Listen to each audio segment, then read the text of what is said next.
இந்த வருஷத்தோட final count down start ஆயாச்சு. 9th ஸ்டாண்டர்டுக்கு பார்த்தீங்கன்னா உங்களுக்கு ஆனுவல் எக்ஸாம் வரப்போகுது. அதே மாதிரி 10th ஸ்டாண்டர்டுக்கு பப்ளிக் எக்ஸாம். இது ரெண்டுமே ஜஸ்ட் இன்னொரு 1 month 1.5 monthல வரப்போகுது. ஆனால் இந்த ரெண்டுமே ஈக்குவலி இம்பார்ட்டன்ட் தான். நிறைய பேர் சொல்லுவாங்க 10th ஸ்டாண்டர்ட் பப்ளிக் தான் ரொம்ப இம்பார்ட்டன்ட், 9th ஸ்டாண்டர்ட் அவ்வளோ இம்பார்ட்டன்ட் கிடையாதுன்னு சொல்லுவாங்க. But trust me 9th standard is also important. ஏன் சொல்கிறேன் அப்படின்னா நிறைய ஸ்கூல்ஸில் 9th ஸ்டாண்டர்டோட ஆனுவல் எக்ஸாம் மார்க் இருக்கு இல்லையா, அதை பேஸ் பண்ணி டாப்பர்ஸ் ஆவரேஜ்னு 10th ஸ்டாண்டர்ட்ல பிரிச்சு தான் போட போறாங்க.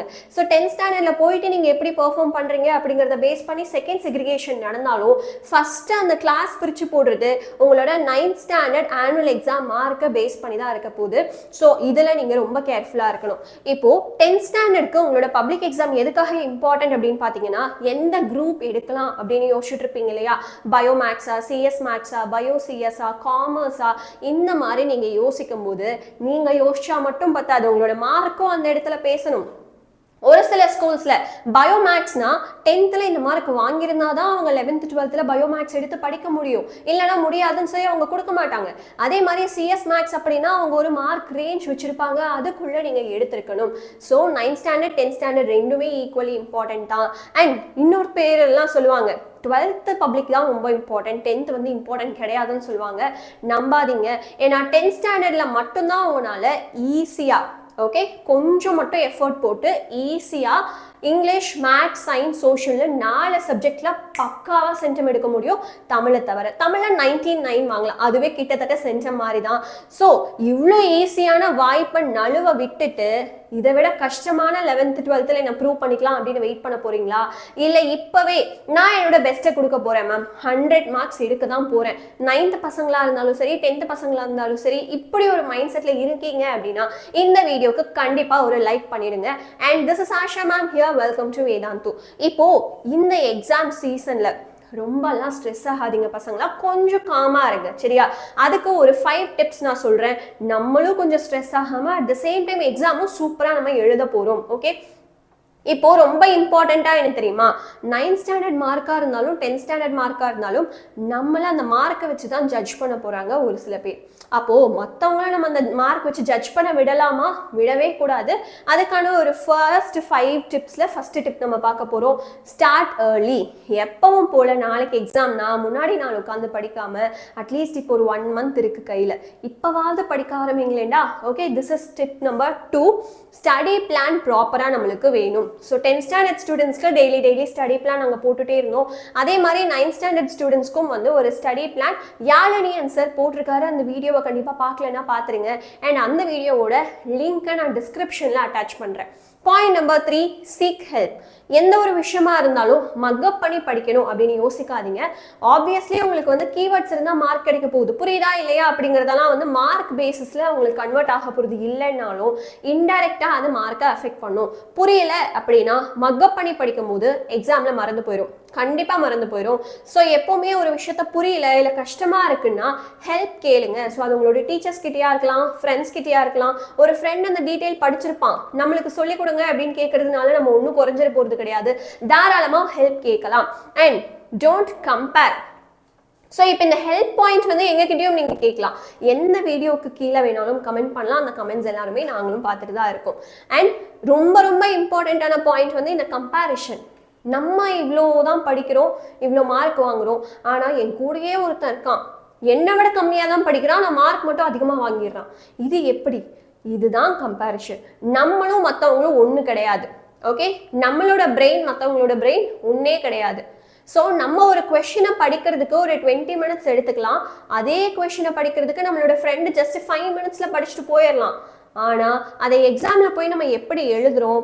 2 பேருமே ஈக்குவலாக எழுதுறோமா? அப்போ அந்த 20 minutes worth சரியா.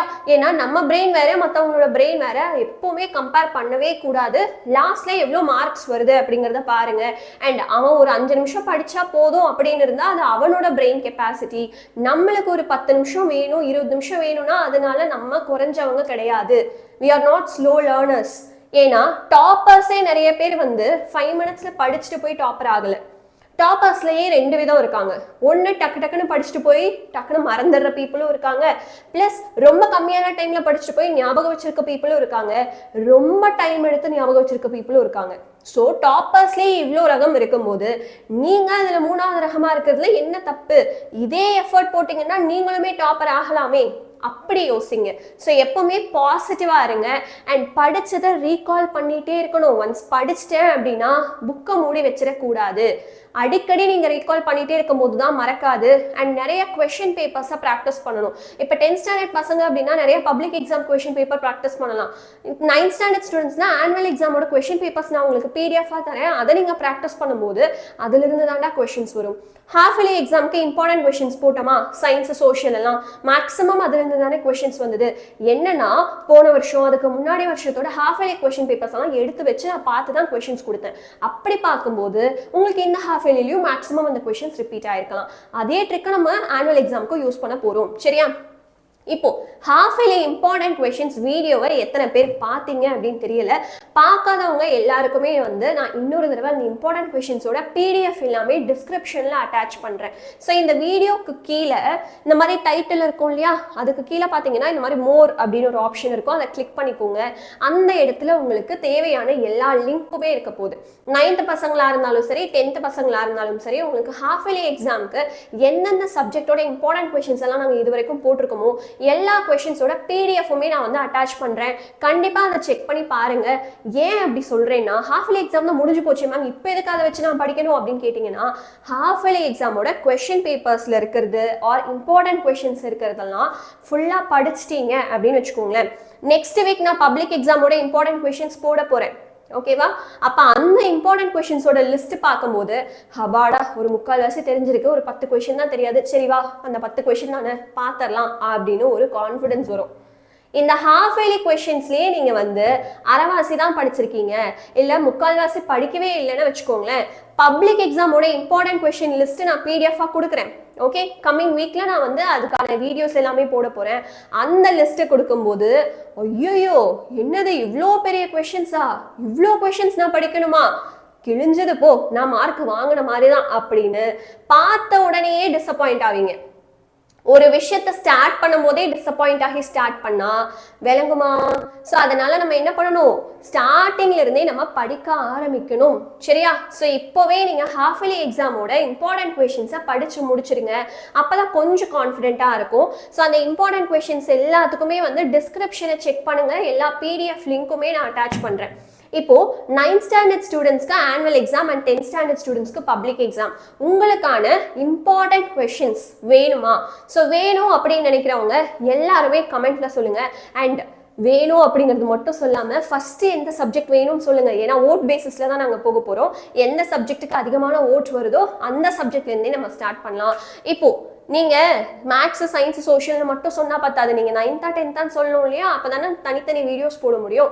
நீங்க ஃபர்ஸ்ட் 9th ஸ்டூடெண்டா இல்ல 10th ஸ்டூடெண்டா அப்படிங்கறத சொல்லிட்டு உங்களுக்கு இந்த 5 சப்ஜெக்ட்ல எந்த சப்ஜெக்டோட இம்பார்ட்டன்ட் கொஷின்ஸ் ஃபர்ஸ்ட் வேணும், ஃபர்ஸ்ட் வீடியோவா வேணும்.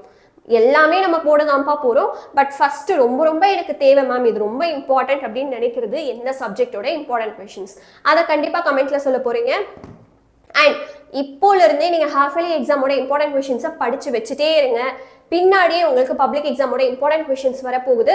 அண்ட் நெக்ஸ்ட் வீக்கே நம்ம எல்லாத்தையும் ஸ்டார்ட் பண்ண போறோம். ஸ்டார்டிங் ஃப்ரம் மண்டே ரெடியா இருந்துக்கோங்க. See you there.